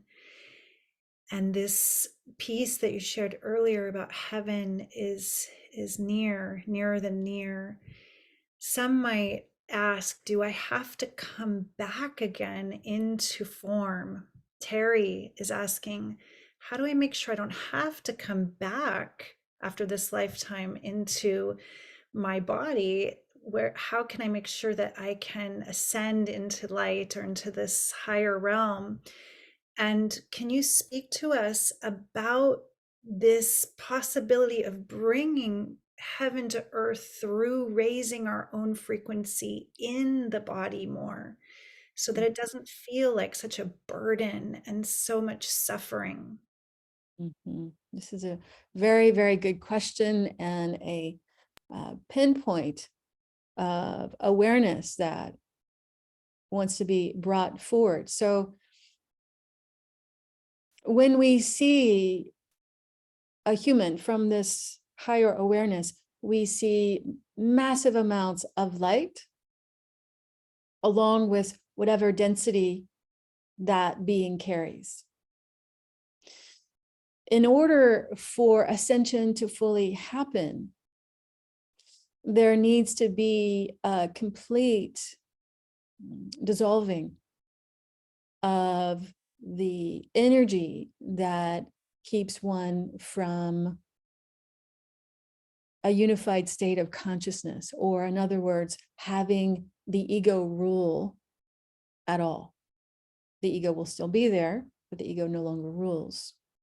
The higher consciousness has fully embodied and has consecrated itself in the core of one's being. Now, in this process of spiritual evolution, one must come into full relationship with ego structure, including spiritual ego, including the spiritual ego that is pining and longing for something. That something very often can be, I don't want to come back. I want to ascend. I want, right? It is not wrong to ask that question. It is not wrong to have that desire. But the actual question itself, when it is aligned to the ego, it actually prevents the actual ascension process from happening. What we are trying to say is that the ascension process, in evolving so much that the core consciousness is coming from this higher awareness of the divine and fully embodied in being with no ego leading, is an evolved path. So, beloved, who asked this question, we say to you, first, we invite you to trust your spirit, to trust your experience, and to know that after you leave this body, that you will have a complete assessment of where you are at, of if you are ready for ascension or not, with your counsel on the other side. For now, for those of you who have this deep soul desire for ascension, what we invite in is the path, however it looks like, of allowing, opening to very high experiences of light, such as going on pilgrimage or going into deep meditation practice, meditation retreat, things such as that, right? So that you open more and more to this higher light coming in, and then allowing the higher light coming in to see, to presence, to hold, to love, to care for any density inside that is connected to the ego, the shadow, even the spiritual ego, because that too is part of the ego. So we work with this more and more and more, surrendering more and more to our higher consciousness, which is one with the divine, to allow over time and our right and perfect timing, without pushing or forcing or straining beyond our capacity, to allow the light of the divine to fully take over your life. with permission. So beautiful. My will, thy will. My will, thy will. I will to will thy will. Beautiful, beloved. Is there anything in closing that you would leave us as just a final prayer or mantra in English to deepen with in our practice of devotion to this path of heart, this path of love? Yes, we would like to end with a prayer. I invite you to close your eyes. Deep breaths in and out. And come again to contact with your sacred, holy heart, placing your hands there if you would like. We call in an abiding experience of love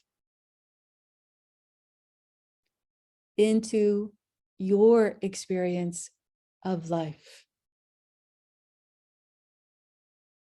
We invite in this love, this care, this nurturing that the divine, the good, Mother, Father, God, especially Sophia, is beaming down into your life constantly. We now invite your higher self in alignment with all aspects of you, your heart, your soul, your spirit, your shadow, to allow this love to penetrate, this experience to penetrate your being at its deepest core, to allow all parts of you that do not believe that you are this love, that do not believe that you have permission to receive this love, or that you're not good enough to receive this love, or whatever it is, for those parts that are the most scared, the most hurt, the most frozen, for them to receive this love, this care, as they were ready, as they trust, to transform the density held within, to allow all of the frozen, all of the overwhelm, all of the fear, and everything else that's holding you down to transform, to transmute. And for you to have your own deepening experience of gnosis, of connection, of union, of deep awareness of the divine inside of you. We now offer this to all of you through space and time, and we ask your higher self to take this transmission and to place it on your timeline in the future. So not only are you receiving it now, you are also receiving it in the future, in the right and perfect way for you, for as long as it's needed, into eternity, for you to know and to keep coming back again and again and again to this love that never dies, to this care that's always holding you, to this river of divinity that is always underneath and underlying everything, all that you are experiencing, even the places that are the most difficult, especially those places. You're never alone, beloveds. We're always here. The divine is with you in every single breath. We activate this field of love. We activate this field of love. This field of love is fully activated in your life now, in the right and perfect way for you. And so it is. And so it is. Blessed be. Thank you so much. So it is. So we now end this transmission in this specific space and time, and this channel is now closed. Thank you. Whew. Mm,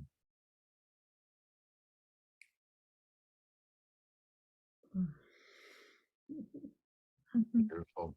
Absolutely beautiful. Thank you. I'm going to give each of our wonderful guests here a chance for kind of a final thought, also to share a little bit about what they have in the world. I'll let Melissa kind of come back into her reality. And Channele, I actually have a question for you.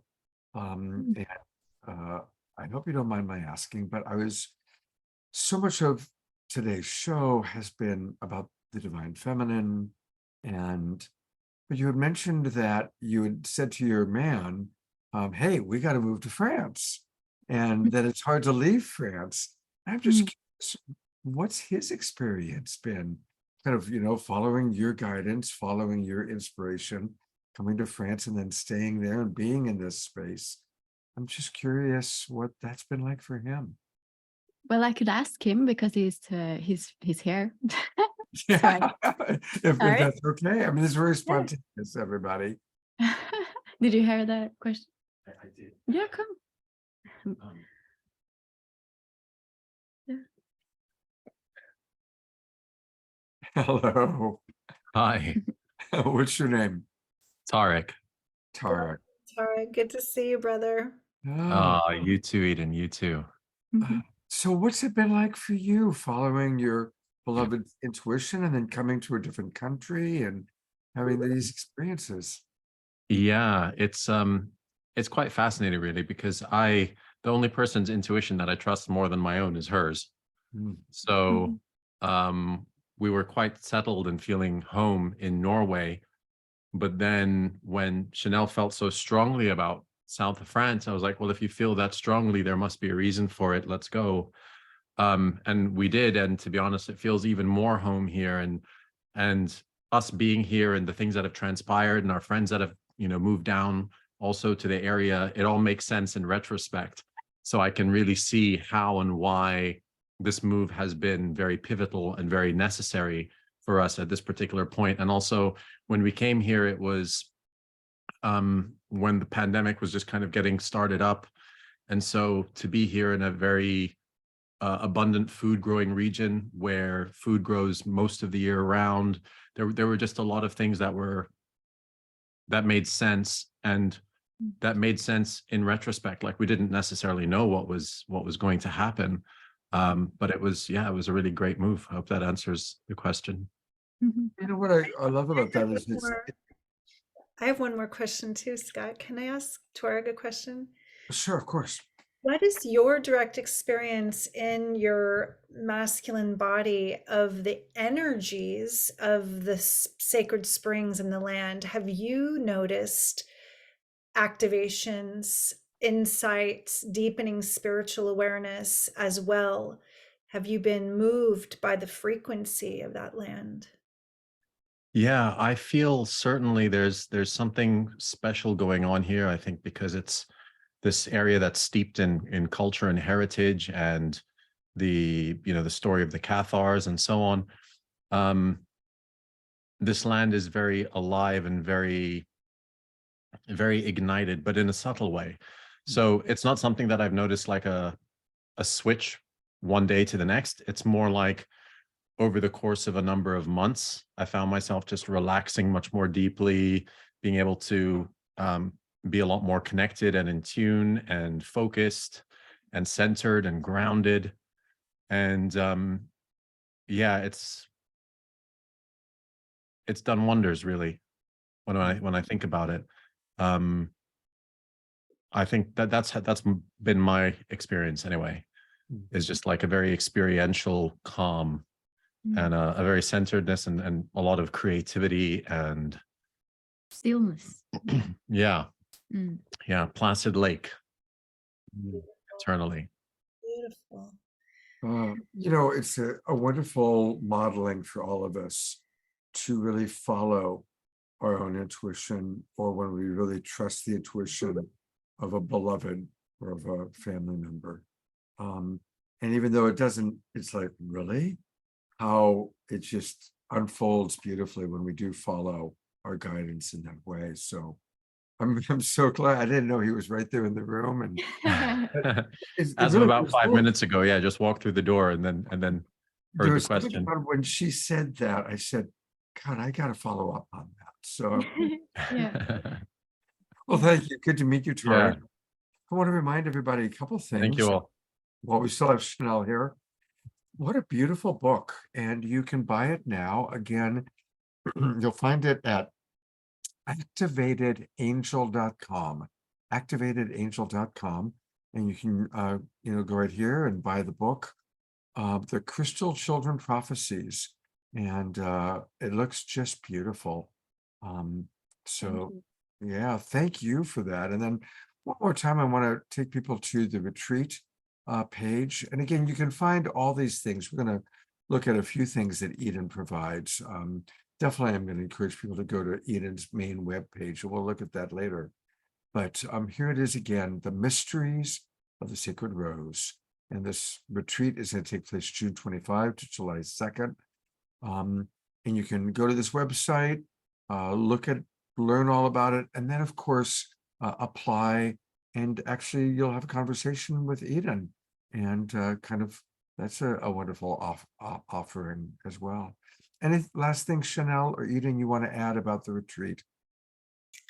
So there is a beautiful carousel on this page that shows it's a little lower, Scott. You'll find, I think, little arrows soon after this video. Go down past this and this. Where do you put it?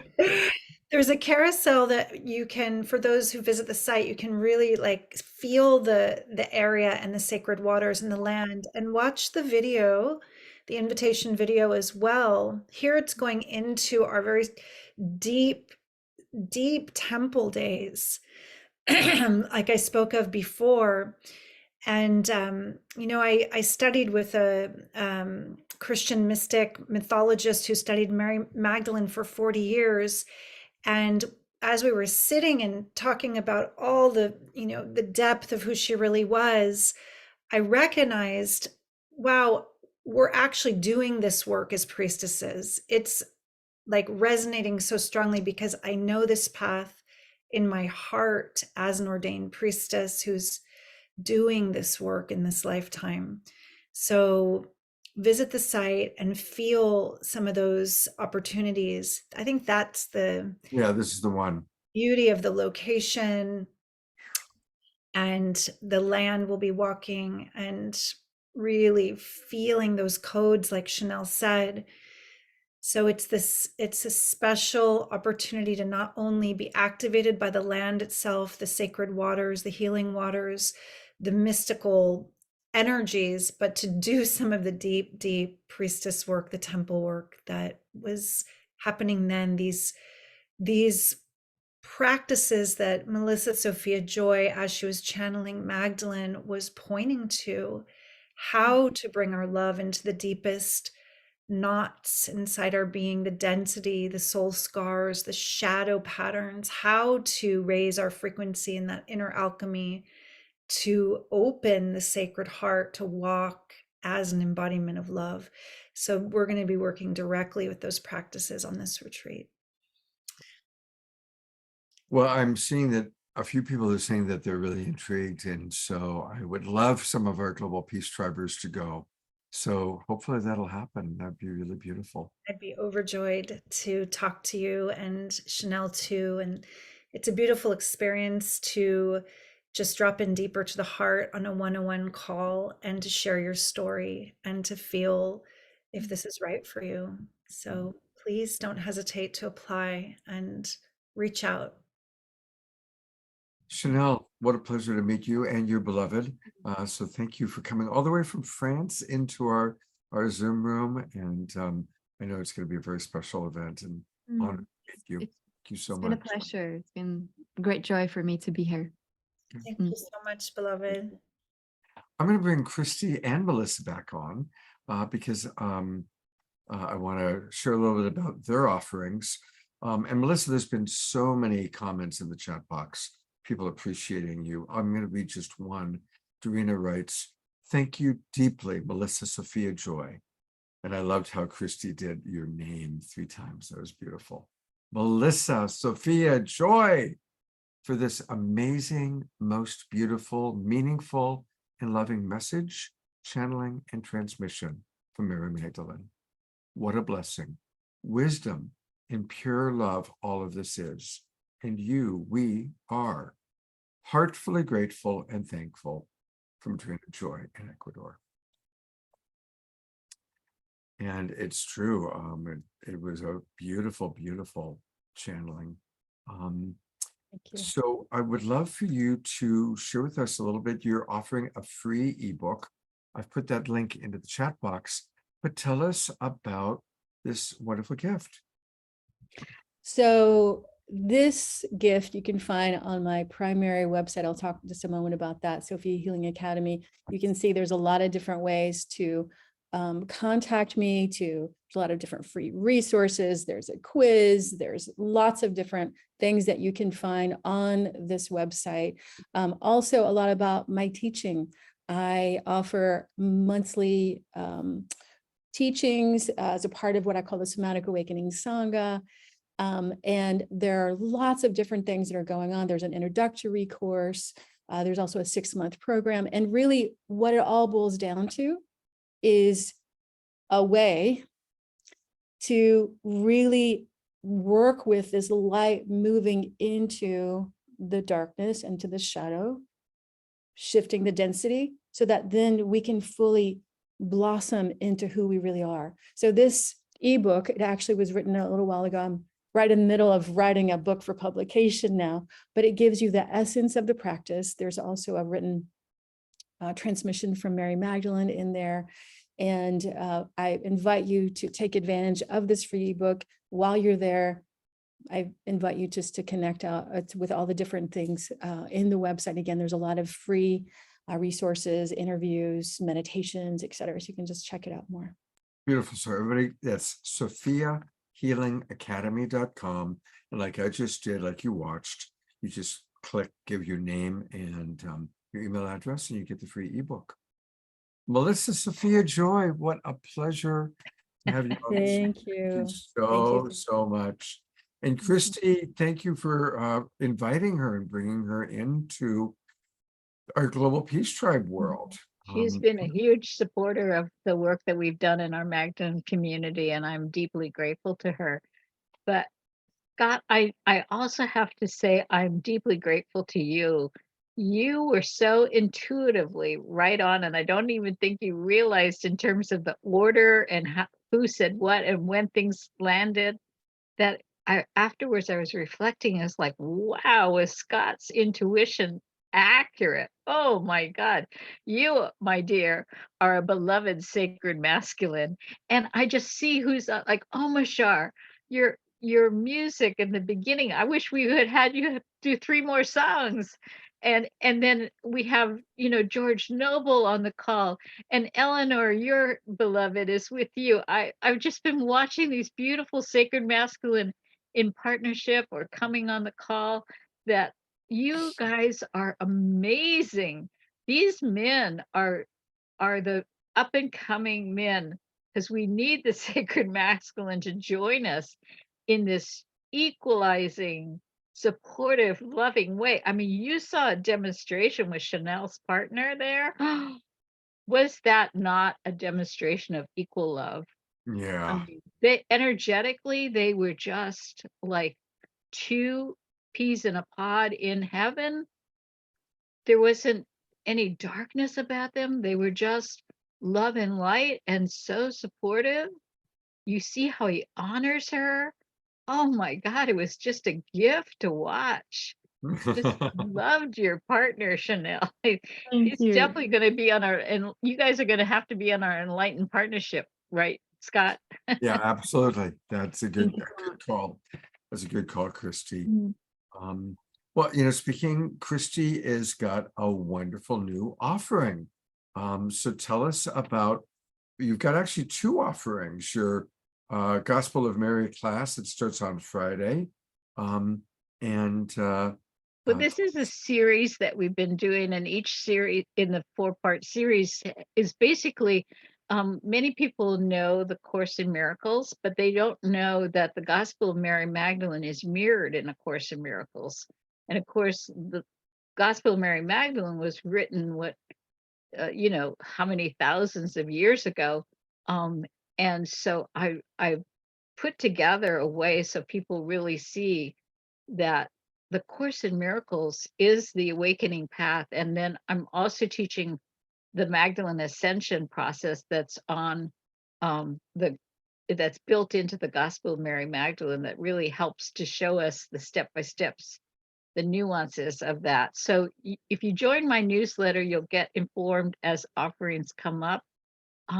It's the deep dive work. It's been such a joyous adventure for me, and thank you so much, Scott, for letting people know about it and find out more, because it's revolutionized my life like nothing else.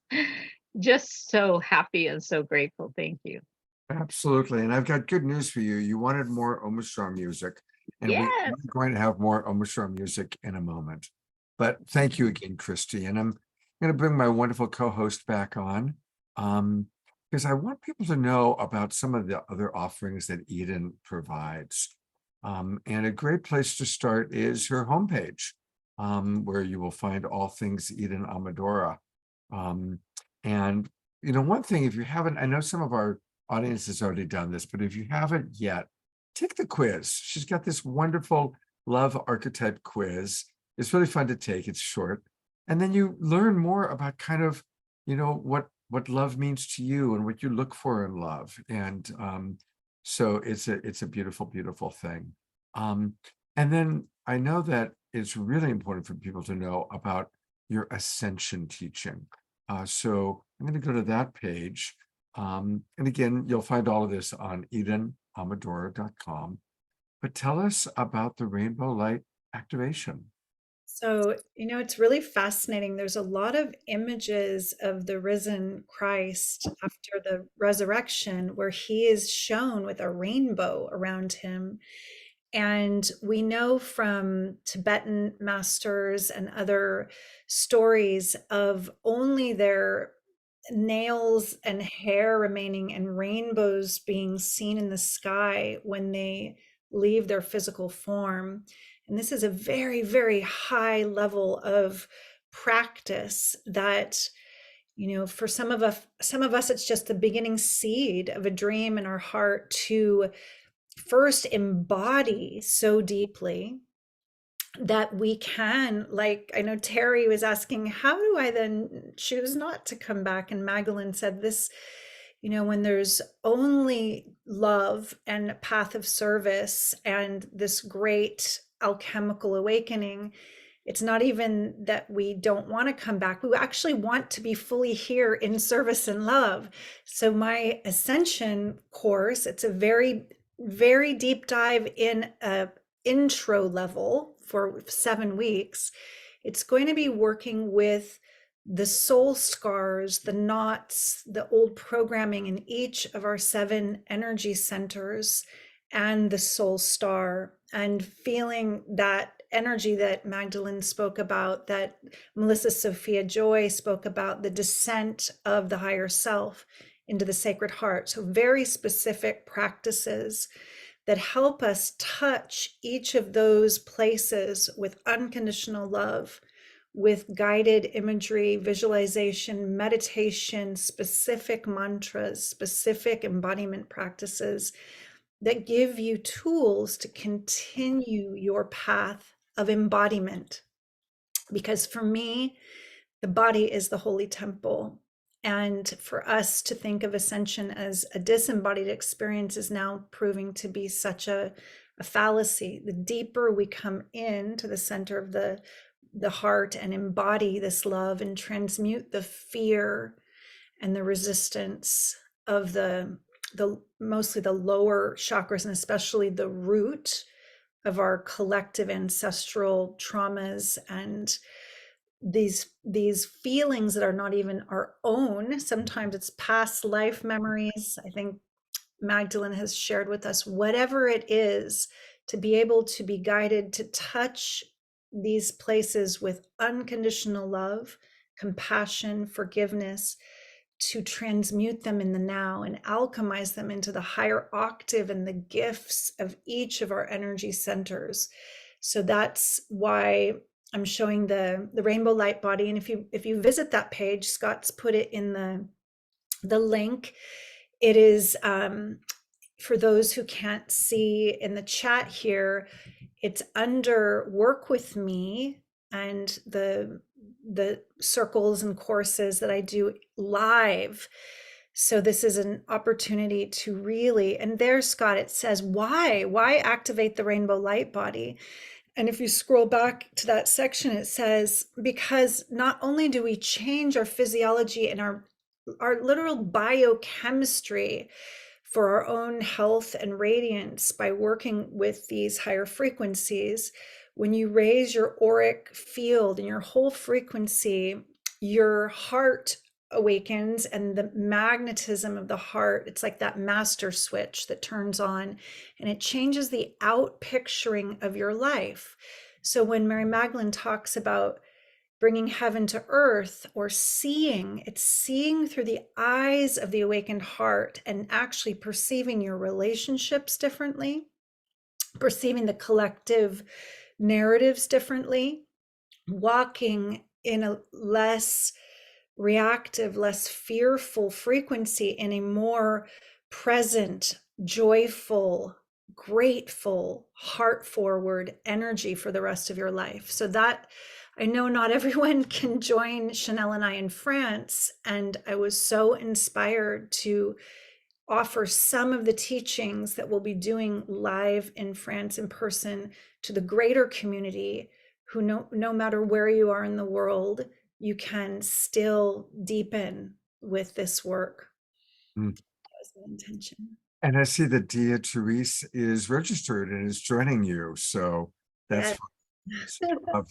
I hopefully many global peace drivers joining you for your course, and maybe even 1 or 2 or 3 for France.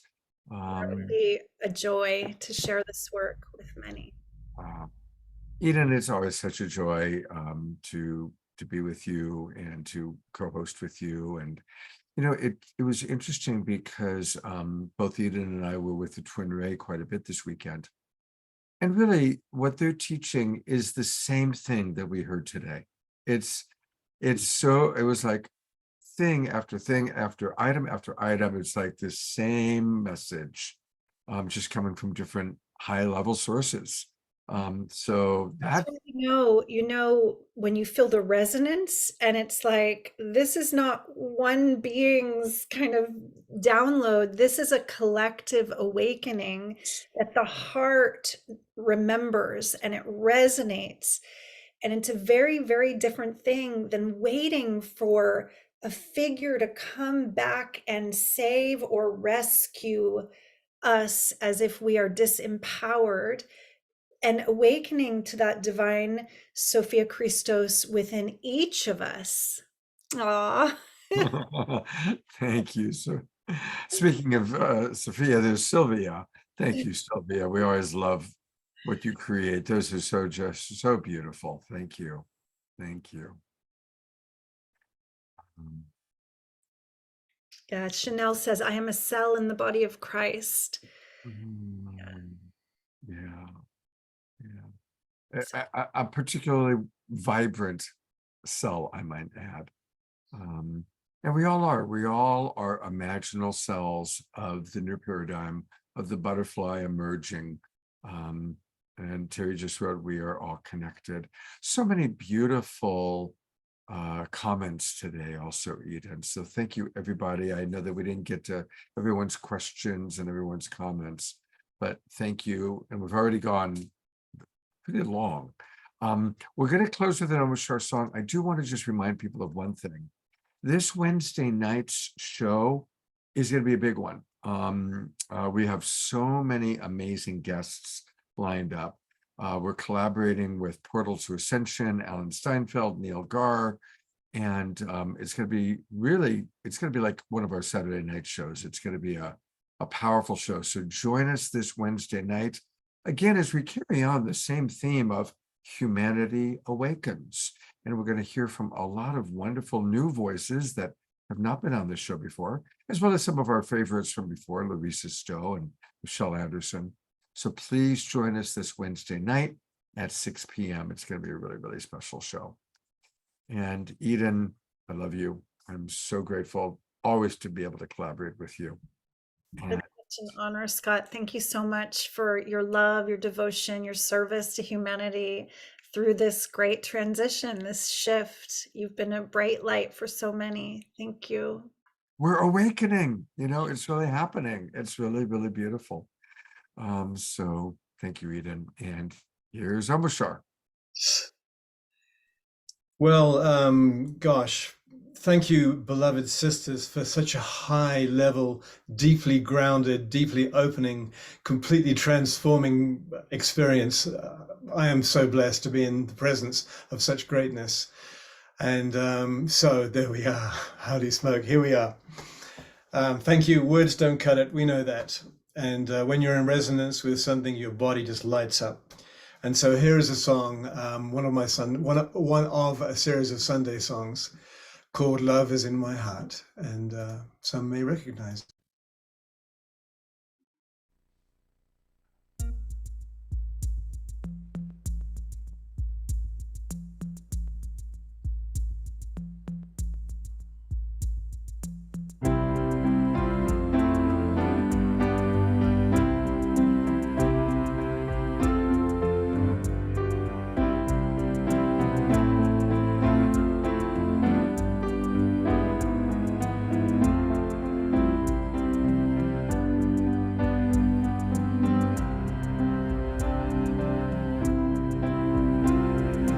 Love is in my heart today. Love heals in every way. Gentle is this heart of mine. I am in love divine. Peace is in my heart today. Peace guides me through my day. Gentle is this heart of mine. I am in love divine. I am healing, I am whole. I am loved deep in my soul. Gentle is this heart of mine. I am in love divine. Dum bum ba da dum dum dum ba da dum ba da dum bum bum.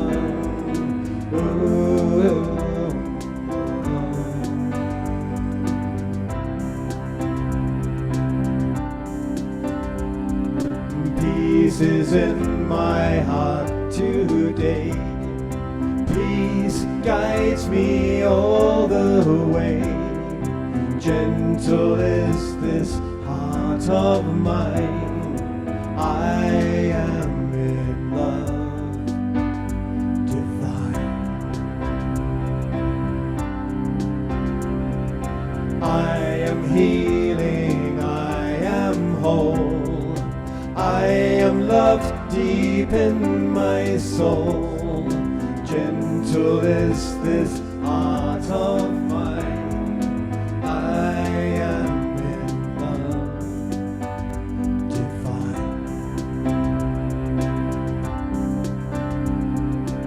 Love is in my heart today. Love heals in every way. Gentle is this heart of mine.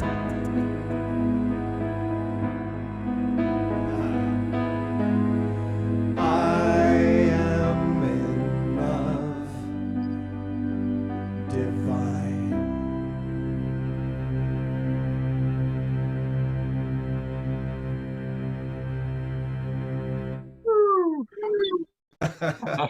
Fantastic. I love everybody dancing. I know, we got to see Channele's cat. Right, Chanel's cat definitely was a moment. I'm on gallery view now, everybody, and thank you for another beautiful, what a beautiful Sacred Sunday. And please remember to share our replays or the shows with people. Let's grow our Global Peace Tribe. Thank you, everybody. What a beautiful, beautiful show. And remember, we can make any moment sacred by choosing to see the divine in all. Thank you, everybody. See you on Wednesday night. Have a beautiful, beautiful day.